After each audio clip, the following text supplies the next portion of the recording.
এটি আসলে কোনো ধান ক্ষেত নয়, এটি একটি রাস্তা। নগরবেড়ার টুপুমারি গ্রামের একমাত্র সড়ক। প্রত্যেক দিন এই সড়কে যাতায়াত করেন কয়েকটি গ্রামের হাজার হাজার মানুষ।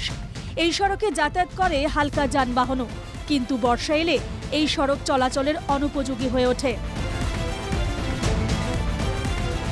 বিগত কয়েকদিনের ভারী বর্ষণে ভয়ঙ্কর রূপ নিয়েছে রঙ্গেশ্বরী টুপুমারি সড়ক। গোটা রাস্তাটি কাদাময়, যানবাহনের চলাচল কার্যত থমকে গেছে। যে দু একটি ই-রিকশা চলাচল করছে তাদের দীর্ঘ পথ এভাবেই ঠেলতে হয়। যানবাহনের কথা দূরে থাক, পায়ে হেঁটে এই রাস্তা দিয়ে চলাচল দুষ্কর হয়ে উঠেছে। গ্রামবাসীরা জানান, বিশেষ প্রয়োজন ছাড়া কেউ বাড়ি থেকে বের হন না, কারণ এই রাস্তা দিয়ে চলাফেরা করা খুবই কঠিন। ছোট অল্প বৃষ্টি দিলেই এরকম হয়, সমস্ত মানুষ সব ঘরে ঘরে ঢুকে আছে, রাস্তায় বাইর হইতে পারে না। আর যাও দু একজন বাইরে এই কষ্ট মষ্ট করে যায়, আর পিলপিল শিলপিলি সব বাইকরা যায়। বুড়া মানুষ কত হাত পাও ভাঙ্গে ঘরে বয়ে রয়েছে।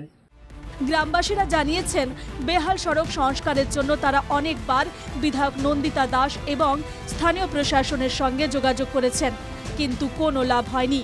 অভিযোগ, বিধায়ক এই এলাকায় কখনো আসেননি, রাস্তাঘাটের কোনো খোঁজ খবরও নেন না।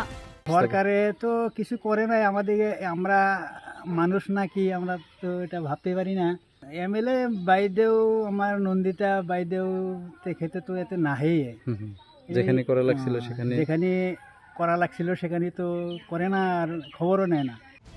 টুপুমারি সহ আশপাশের বিভিন্ন গ্রামের মানুষকে প্রতিদিন এই সড়ক দিয়ে নগরবেড়া যেতে হয়। প্রতি বছর বর্ষার মরশুমে এভাবেই চলাচলের অনুপযোগী হয়ে ওঠে রাস্তাটি, কিন্তু কারও নেই হেলদোল। নগরবেড়া থেকে ইমতিয়াজ বুলবুলের রিপোর্ট, এনকেটিভি বাংলা।